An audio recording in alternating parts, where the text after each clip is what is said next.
Okay, hello everyone. Here I want to provide a tutorial on how to change the language on Skype app on Android device. Well, knowing how to change the language on Skype allows you to use the platform in a language you are comfortable with or proficient in.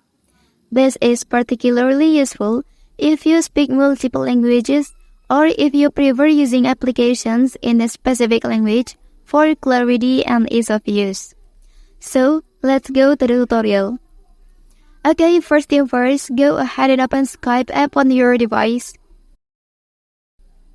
Well, so now tap on profile icon at the top left corner, and then look for settings and tap on it.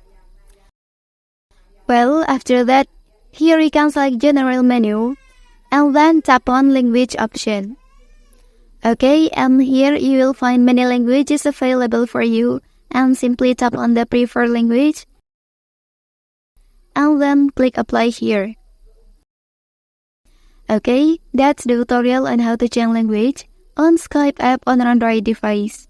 If you are helped by this video, don't forget to like and subscribe to get other information from this channel. Thank you.